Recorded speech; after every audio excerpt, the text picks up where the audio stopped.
কয়েকদিন আগে যখন আমি বাসায় আসতেছিলাম, আসার সময় বাসে একটা বিষয় আমি লক্ষ্য করলাম। একজন ছেলে ও একজন মেয়ে, দুইজন দুই সিটে বসেছে। তারা একটা কমলাকে কুশ কুশ করে নিয়েছে এবং তারা এইটাকে একটা খেলা হিসেবে ধরে নিয়েছে যে একজন ছেলে সে একটা করে কোষ, কমলার একটা কোষ ছুঁড়ে মারছে, আর সেটা মেয়ে হা করে খেয়ে নিচ্ছে। আবার মেয়ে তাকে ছুঁড়ে মারছে, সে হা করে খেয়ে নিচ্ছে। এভাবে খাওয়ার সময় কখনো কতগুলো কোষ মাটিতে পড়ে যাচ্ছে, অথচ তারা এটা নিয়ে কোনো চিন্তাও করছে না। তাদের এই বিষয়টা দেখার পর আমার কেন জানি মনে হলো ওই ফিলিস্তিনি ভাইদের কথা, যারা এক ফুটা পানির জন্য হাউ মাউ করে কাঁদতেছে, যারা একটু এক টুকরো রুটির জন্য আজকে সারা দিন বসে আছে, আমাদের দিকে তাকিয়ে আছে যে আমরা যদি খাবার পাঠাই তাহলে তারা খেতে পারবে। আর আমরা অপচয় করতেছি, আমরা কমলার কুশকে মাটিতে ফেলে দিচ্ছি, অথচ আমাদের কিচ্ছু মনে হচ্ছে না। আমরা মনে করতেছি যে এগুলো তো স্বাভাবিক বিষয়, অথচ আল্লাহ তাআলা পবিত্র কোরআনের মধ্যে বলেছেন, কুলু ওয়াশরাবু, তোমরা খাও এবং পান করো, ওয়ালা তুসরিফু, কিন্তু জেনে রেখো কখনো তোমরা অপচয় করো না। আরেক জায়গায় বলা হচ্ছে, ইন্নাল্লাহা লা ইউহিব্বুল মুসরিফিন, নিশ্চয় আল্লাহ তাআলা তো অপচয়কারীদেরকে ভালোবাসেন না।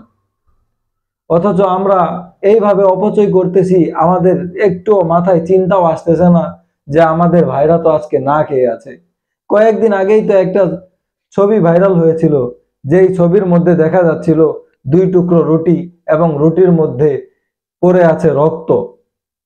তো ওই রুটি দেখে আমার কেন জানি মনে হচ্ছিল যে আমরা তো যখন রুটি খাই, যখন কাবাব দিয়ে রুটি খাই, তখন আমরা সস নেই, মায়োনিজ নেই, তারপরে আমরা এগুলোকে খাই। আর আমার ভাই আজকে রুটি খেতে গিয়ে তার তাজা রক্তকে ঢেলে দিতে হয়েছে। তার তাজা রক্ত রুটির মধ্যে ভরে আছে, তার তাজা রক্তর কারণে রুটি লাল হয়ে গিয়েছে। তারা তো এক টুকরো রুটিও পাচ্ছে না, এক ফুটো পানিও পাচ্ছে না।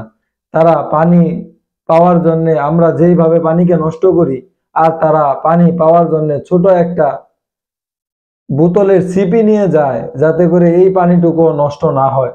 আর আমরা অনায়াসেই কত পানি নষ্ট করতেছি, আমরা অনায়াসেই কত খাবারকে নষ্ট করতেছি, অথচ আমাদের একটু চিন্তা হয় না যে আমাদের ভাইরা তো না খেয়ে আছে।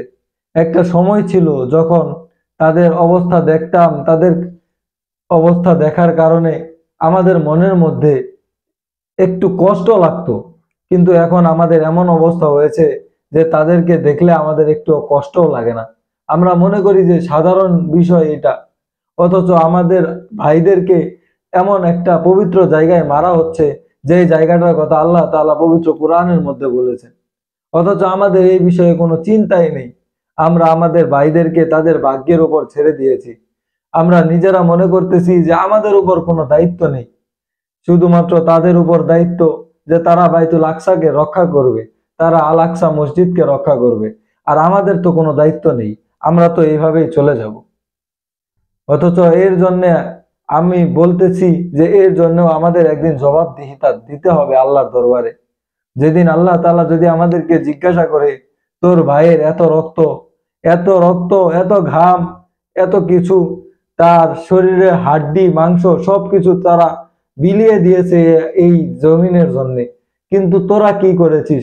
তোরা তো রাত হলে একটু দোয়াও করতি না। আমাদের কি উচিত না যে আমরা যদিও তাদের সাথে যুদ্ধে শরীক হতে পারছি না আমাদের ইমানের দুর্বলতার কারণে, আমাদের কি এটাও উচিত না যে আমরা নামাজের পরে, ফরজ নামাজের পরে তাদের জন্য একটু হাত তুলে দোয়া করি? আমাদের জন্য কি এটা উচিত না যে আমরা যেন তাদের জন্য তাহাজ্জুদের নামাজ পড়ে 2 ফোঁটা চোখের পানি ফেলি? তারাও তো আমাদের ভাই, আমাদের নিজেদের ভাইয়ের কেউ যদি কোনো ক্ষতি করতে চায় তাহলে আমাদের তো অনেক কষ্ট লাগে, কিন্তু তারাও তো আমাদের ভাই, আমাদের জাতি ভাই। তাদের কারণে আজকে আকসা মসজিদ টিকে আছে, ওই পবিত্র ভূমি টিকে আছে।